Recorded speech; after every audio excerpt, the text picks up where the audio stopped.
Je prépare ça depuis des semaines et je suis ravi. Je leur ai balancé ma grenade découpillée dans les jambes. Maintenant, on va voir comment ils s'en sortent.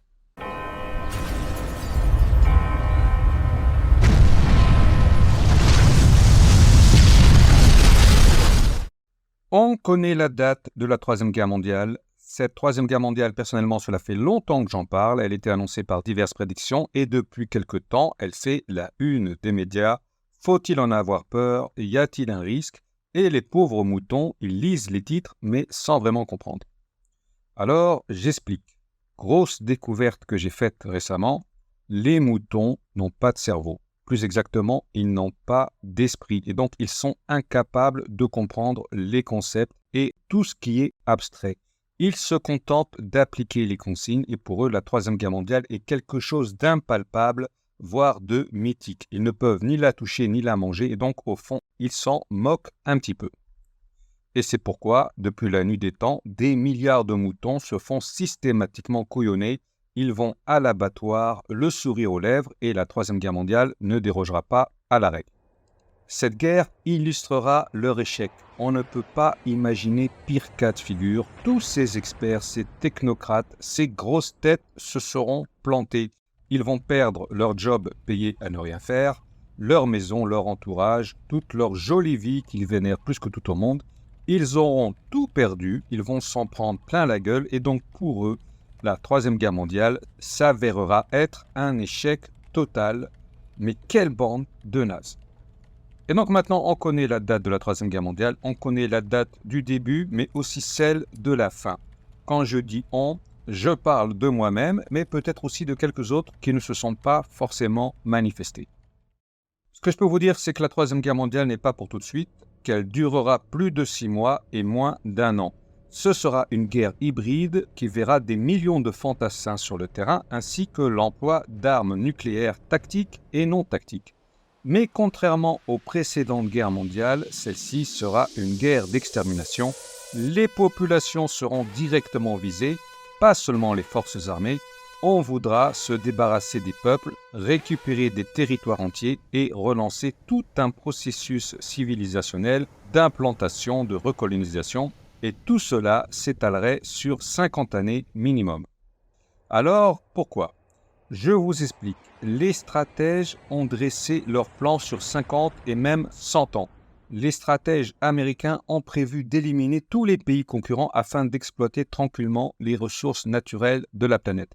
Cela commence par le Moyen-Orient, mais dans la liste, il y a l'Europe ainsi que la Russie.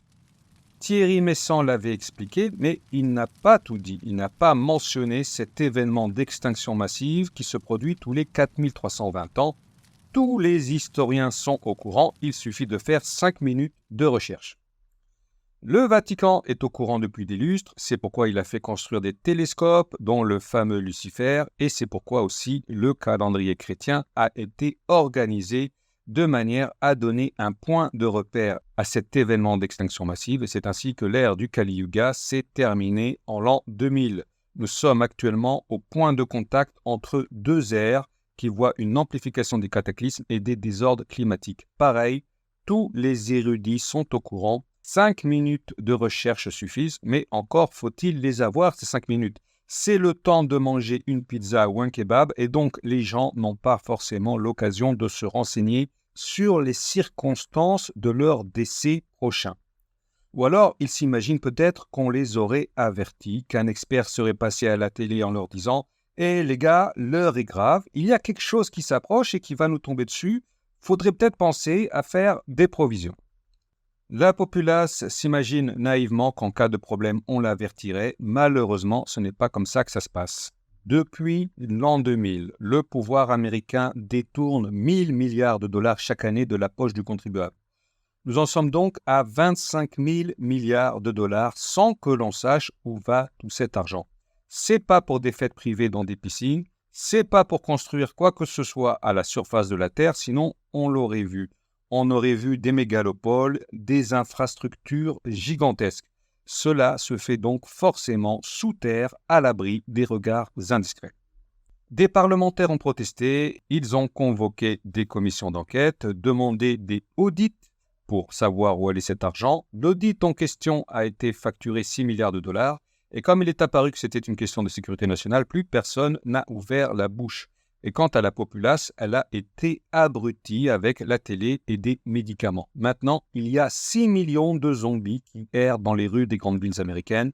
Les dirigeants américains n'ont pas besoin de toute la population. Ils estiment que 12 millions de travailleurs suffiront pour relancer leur civilisation après l'événement d'extinction massive. Et c'est pourquoi ils s'en prennent aux Russes. Ils ont fait leur simulation et ils savent qu'en cas de guerre nucléaire, 5% de la population devrait survivre. Et donc pour eux, le compte est bon. 290 millions de sacs à viande sur pattes peuvent brûler. Tant pis pour eux. Et en plus de ça, les Russes vont les aider à se débarrasser de leurs concurrents que sont les Européens. C'est à ce moment-là que rentrent en jeu les bombes à tsunami et les bombes à neutrons. Et tel le phénix, quelques années plus tard, l'Amérique est censée renaître de ses cendres. Tel est le plan que les dirigeants américains ont programmé pour la fin des âges et c'est pourquoi ces dernières années nous assistons à tant d'événements fâcheux, le dernier d'entre eux étant la guerre en Ukraine.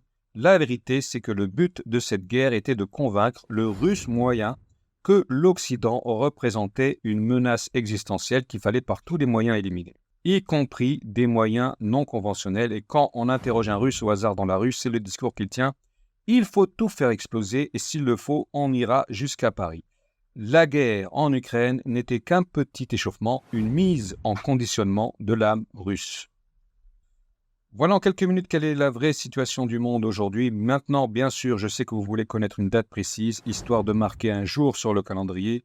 Je peux déjà vous dire que la Troisième Guerre mondiale ne démarrera pas au moment des blessures. Ça, c'est le moment où les troupes russes envahissent la France, qu'elles arrivent à Provins et qu'elles balancent un missile balistique sur Paris. Ce sera un missile avec de multiples ogives qui vont se déployer juste avant l'impact. Au moins l'une des têtes fera mouche. Une lumière éblouissante est annoncée sur Paris. Dans les anciennes prédictions, il est question du canal Saint-Martin. En 1945, on se demandait « Paris brûle-t-il » En 2024, on sait que Paris sera cuit au sens littéral. Grosse baisse des prix de l'immobilier en perspective, genre 0 € le mètre carré, avec grosse vue sur un cratère fumant et quelques tiges tordues qui resteront de la Tour Eiffel, que d'ailleurs la mairie de Paris ne prend même plus la peine de repeindre car ce serait une dépense inutile. Ça va donc être sauvage. Merci les moutons qui se laissent faire. Les chiens aussi vous disent merci. Ils auront du méchoui à volonté. Du bon méchoui de moutons grillés à base de fonctionnaires, d'agents du fisc et de l'URSSAF, d'huissiers, de journaleux, de stars du showbiz et de toute cette clique de gens dont le seul rôle consiste à vivre sur le dos des autres sans rien produire eux-mêmes. C'est quand même un point positif. Les chiens et les rats ne souffriront pas trop de faim pendant la Troisième Guerre mondiale. Et désormais, même la date de la fin de cette Troisième Guerre mondiale est connue. Je ne la donne pas et je conseille à ceux qui la connaîtraient de ne pas trop en dire. Cette guerre verra l'anéantissement d'une quantité innombrable de parasites sociaux qui nous empêchent littéralement de vivre. On ne va pas leur donner non plus une chance d'en réchapper. Donc, avant les blessures d'une durée de plus de 6 mois et de moins d'1 an, c'est suffisant, mais ensuite, c'est l'heure de l'apocalypse, à côté de laquelle la Troisième Guerre mondiale ne sera qu'un petit apéritif avec seulement 200 millions de morts. Mais c'est ensuite que l'on passe aux choses sérieuses, et donc après la Troisième Guerre mondiale, les gens qui ignorent tout ce dont je parle vont faire la fête.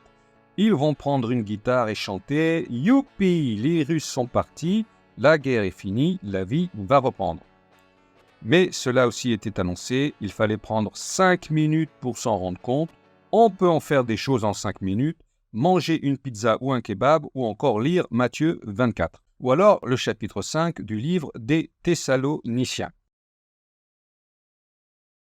Est-ce qu'il faut encore expliquer que la Troisième Guerre mondiale précède les tribulations de l'Apocalypse qui commencent donc avec le fameux signe de la femme dans le ciel, une comète qui frappera la Lune avec une décharge électrique.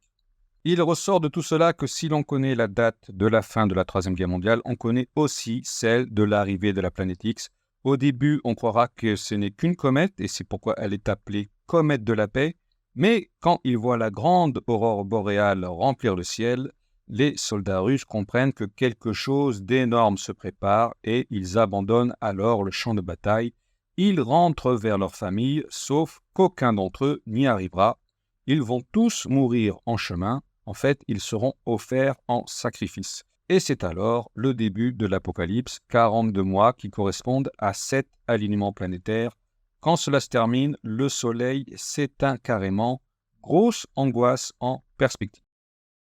Êtes-vous prêts? Je ne crois pas, mais il y a une chose qui devrait vous aider à vous préparer, c'est l'élimination de la société de consommation qui n'est autre que de l'idolâtrie déguisée. Cela arrivera au moment de la Troisième Guerre mondiale, mais peut-être même auparavant, au moment de la guerre civile en France. En tout cas, pour vous qui me suivez, qui connaissez les marqueurs temporels, cela vous permettra de gagner un peu de temps afin de mûrir spirituellement et d'abandonner cette vaine quête des biens de consommation qui, en fait, n'est qu'un gigantesque piège. En tout cas, c'est tout le bien que je vous souhaite et sur ce, je vous dis au revoir et à bientôt pour la suite des événements palpitants de notre actualité.